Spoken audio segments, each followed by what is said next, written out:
Salut, c'est Geoffrey, bienvenue dans cette nouvelle vidéo.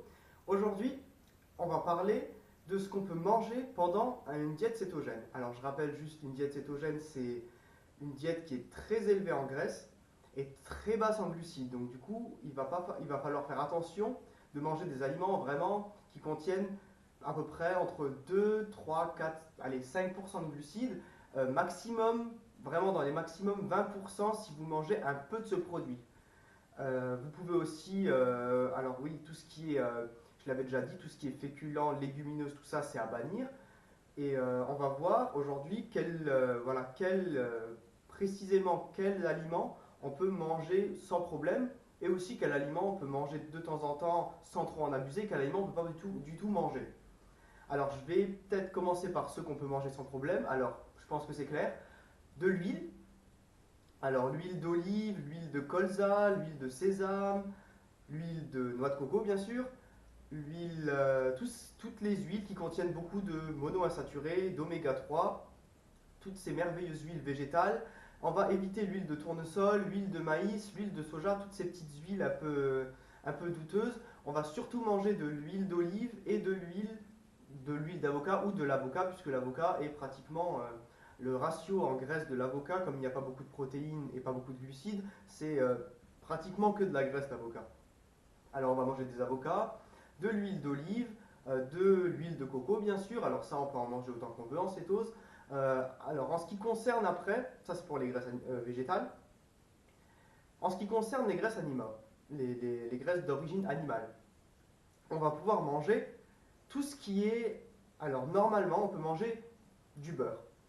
Seulement, il y a certaines personnes qui ont des allergies à la caséine, donc on va plutôt préférer du ghee ou alors toutes les graisses animales, donc la graisse de canard, on peut avoir la graisse de bœuf, on peut avoir toutes les graisses animales d'origine animale que vous voulez, si vous avez bien sûr des allergies à la caséine. Donc par là, je vais rebondir sur ce sujet, vous pouvez normalement manger tout ce qui est dérivé du lait, donc bien sûr pas de lait, il y a du sucre dedans, il y a du lactose, il y a en plus il n'y a pas que du lactose, il y a aussi beaucoup de caséine. Mais alors ça, vous le retrouvez aussi dans tout ce qui est autres produits laitiers. Donc ça veut dire que quand vous avez le lait de départ, vous avez dedans le lactose et la caséine. Par contre, quand vous avez les autres produits dérivés du lait, comme le fromage, euh, le beurre, et la crème, on va prendre les trois là, fromage, beurre et crème, vous avez dans le fromage pas mal de protéines. Donc du coup, vous allez avoir pas mal de caséine. Vous allez plus avoir de lactose dans le fromage, dans la crème et dans le beurre. Vous allez en avoir un petit peu dans la crème, encore moins dans le beurre et encore moins dans le fromage, parce que le taux de fermentation fait baisser le lactose en fait. Donc c'est simple, vous avez en premier le lait qui contient énormément des deux, les trois produits ensuite qui contiennent juste de la caséine, plus tellement de lactose. Et en fait, dans ces produits, vous avez dans la crème par exemple, vous avez 30% de graisse, le reste, il y a 3% à peu près de sucre, ben, c'est le sucre du lait. Donc du coup 3% c'est pas énorme, mais pour les gens sensibles ou allergiques, c'est beaucoup. Vous avez dans le beurre encore moins de ces choses-là, parce que vous avez 80% de graisse, donc du coup ça comble le reste. Et vous avez le fromage qui par contre, lui, contient plus du tout de lactose, mais qui est fortement élevé en protéines. Et je rappelle que les protéines, en trop grande quantité ingérées, coupent la cétose par néoglucogénèse. Donc en fait, ça dépend de vous ce que vous pouvez faire. Avec les produits laitiers, on n'est jamais sûr. Il vaut mieux tester comment vous vous sentez, si vous avez des grattements, si vous avez la gorge qui gratte, si vous avez une baisse d'énergie, vous avez une hypoglycémie d'un coup. Vous allez le savoir tout de suite si vous êtes fatigué après du fromage ou après de la crème. Il faut que vous fassiez le test sur vous. Vous pouvez utiliser un glucomètre, vous pouvez utiliser des tests cétoniques, vous pouvez utiliser ce que vous voulez.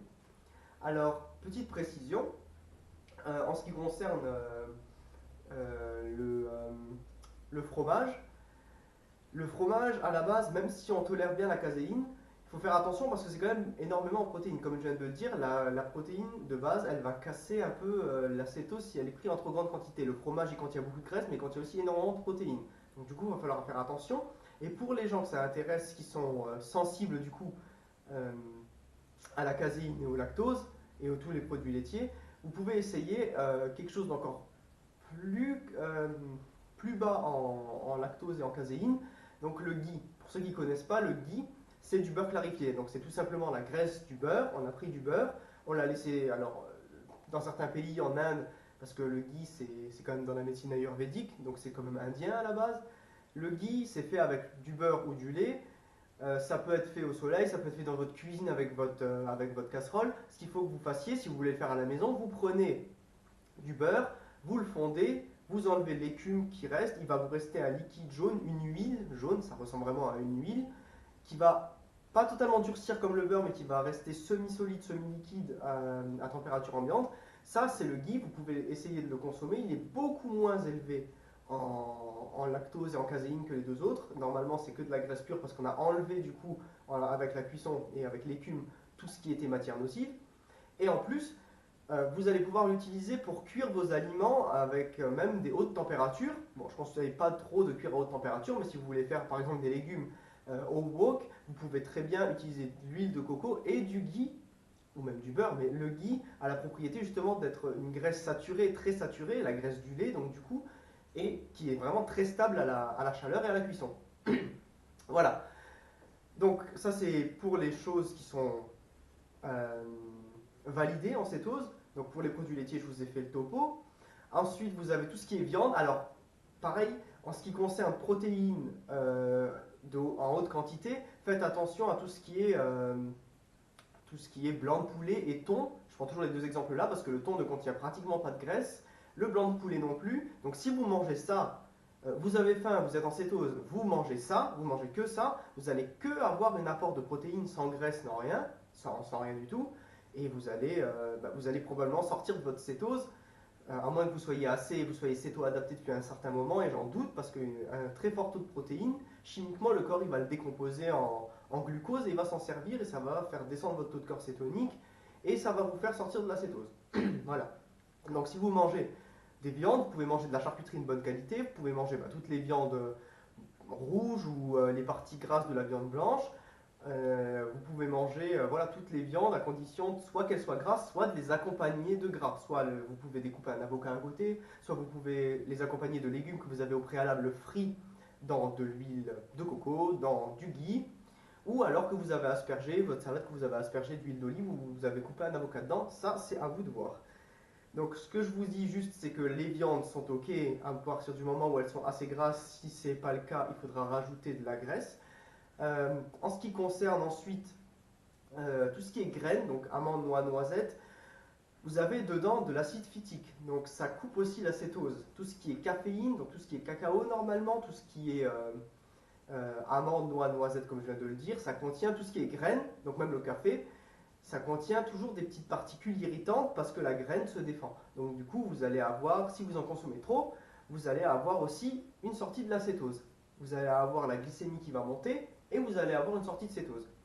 Donc du coup, ce que je vous conseille, c'est, vous pouvez en consommer encore au début, commencez tout doucement à réduire la dose si vous buvez du café ou du cacao. Le café, je ne le conseille pas trop parce que c'est pas bon pour le foie, en sachant que les corps cétoniques sont fabriqués à partir dans le foie. Si vous buvez du café, alors il y a des athlètes de haut niveau quand ils sont entre guillemets en cétose, alors ils prennent un café et ils vont faire leur sport. Moi, je le déconseille. C'est moi que ça regarde. Après, c'est juste un conseil. Vous pouvez faire ce que vous voulez après. En ce qui concerne le cacao, vous pouvez en manger à petite dose. Vous pouvez le remplacer. Moi, c'est ce que je fais des fois. Je le remplace par de la cannelle de Ceylan. La cannelle de Ceylan, c'est vraiment très bien pour la cétose parce que tout ce qui est toutes les épices de la cannelle, le curcuma, le paprika, le gingembre, c'est des épices qui n'ont pas un effet néfaste sur la glycémie et qui vont permettre au corps d'évacuer les toxines et de mieux fonctionner. Donc du coup, c'est des bons atouts pour la cétose. Surtout la cannelle, parce que la cannelle, elle a la merveilleuse propriété de baisser la glycémie et de la réguler, de réguler le taux de sucre dans le sang. Donc pour ceux qui font des hypos et des hyperglycémies, la cannelle c'est génial et c'est encore mieux en cétose. Donc du coup la cannelle, vous pouvez vous en servir avec une pincée avec de l'eau chaude, ça pourra remplacer un peu votre cacao. Je sais c'est pas la même chose, mais essayez voir, ça peut être pas mal. Tout ce qui est après, je reviens juste sur la crème. La crème, pareil, il va falloir tester. Si vous voulez remplacer la crème ou si vous voulez faire de la chantilly avec de la crème liquide, vous pouvez prendre du lait de coco si vous aimez le lait de coco. Vous pouvez faire de la chantilly avec du lait de coco bien concentré à 25-30% de matière grasse. C'est pareil que la crème, vous mettez ça dans un siphon à chantilly ou vous le montez avec un buzzer. C'est exactement la même chose. Vous mettez un peu de vanille dedans, un peu de ce que vous voulez tant qu'il n'y a pas de sucre. Et vous pouvez manger en tant que dessert de la chantilly avec un tout petit peu de framboise ou mûre dedans. Donc j'y viens. Donc les fruits que vous pouvez manger, donc l'avocat et l'olive sont des fruits gras mais c'est des fruits. Ce que vous pouvez manger au début, faites attention. Au début, bon, si vous n'êtes pas dans la cétose, c'est pas très grave parce que vous pouvez revenir à tout moment parce que votre corps il n'est pas encore habitué. Donc vous allez de toute façon avoir des soucis au début. Vous allez avoir des coups de fatigue les premières semaines, les 2-3 premières semaines maximum, vous allez avoir des soucis. Donc du coup, que vous fassiez, que vous mangiez un peu de fruits en trop et que vous sortiez de la cétose, en soi, c'est pas tellement grave. Mais essayez quand même au fur et à mesure de baisser même les fruits que je vais vous dire là, vous allez au fur et à mesure les baisser dans votre cétose si vous voulez conserver une cétose à long terme. Donc en fait, la cétose nutritionnelle, il faut vraiment qu'il n'y ait pas de sucre dedans ni de fructose. Donc du coup, les fruits les plus riches en fructose, de toute façon, on les bannit. Et ensuite, on peut manger par contre des fruits qui sont à très faible teneur en fructose, comme les framboises, les myrtilles, alors les vraies myrtilles sauvages, naturelles, les mûres, les fraises à moindre mesure, donc tout ce qui est baies, alors pas les cranberries, pas les autres baies, pas les fruits secs et tout ça, mais tout ce qui est baies fraîches comme ce que je viens de vous citer comme baies, c'est ok pour la cétose si vous en mangez 3-4 avec votre chantilly par exemple, voilà, qui est un corps gras. Donc du coup, une ou deux framboises, le taux de fructose qu'il y a dedans, il va passer inaperçu. Un autre fruit très important qu'il va falloir utiliser, c'est le citron. Le citron, il va falloir le prendre, le presser, souvent, peut-être pas tous les jours si vous ne voulez pas, mais souvent il va falloir faire des shots de citron pressé avec de l'eau ou tout seul comme vous voulez, à la fin d'un repas ou au début comme vous voulez. Parce qu'en fait, le citron, c'est le fruit qui est le moins élevé en... Il me semble que c'est le fruit le moins élevé en fructose et c'est un des fruits les plus élevés en vitamine C. Ce qui se passe, c'est qu'en cétose, on va perdre beaucoup d'eau, on va manger beaucoup moins de fruits, beaucoup moins de légumes, on va surtout manger des légumes verts, donc qui ne contiennent pas beaucoup d'antioxydants, qui ne contiennent pas beaucoup de, de, euh, de molécules comme la vitamine C, pour prendre l'exemple. Donc du coup, vous allez avoir besoin de vitamine C quand même, parce que même si le fait d'être en cétose va vous baisser le besoin de vitamine C, vous en avez quand même besoin. Donc de temps en temps, il va falloir prendre un citron pressé dans un verre avec de l'eau gazeuse ou avec ce que vous voulez, tant qu'il n'y a pas de sucre dedans de nouveau. Voilà, donc j'ai fait les produits laitiers, les viandes, les huiles, je vous ai dit, les avocats, tout ça, les fruits, les légumes. Voilà, j'ai fait le tour. Donc je pense, je rattraperai si j'ai oublié, je rattraperai de toute façon avec une autre vidéo.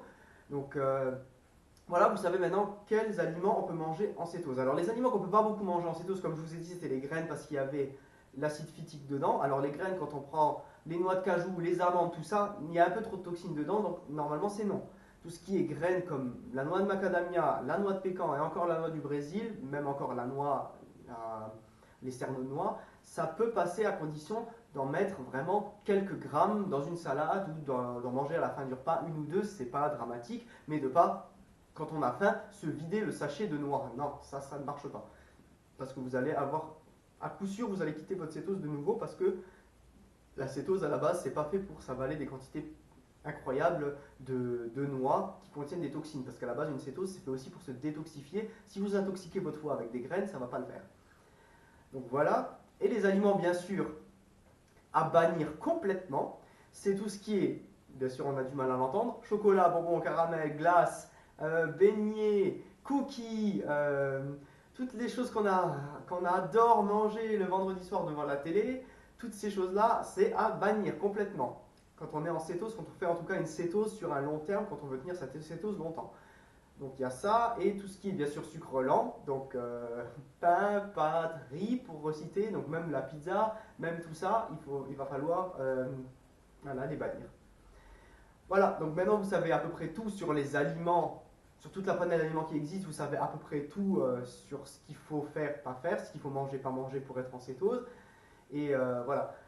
Pour plus d'informations, visitez mon blog nutrivolution.net, en un mot, Nutrivolution. Et voilà, je vais vendre des formations en ligne et des livres numériques que je vais sortir bientôt sur la cétose nutritionnelle qui sera bien complet et bien sûr une formation qui va avec. Voilà, ciao ciao!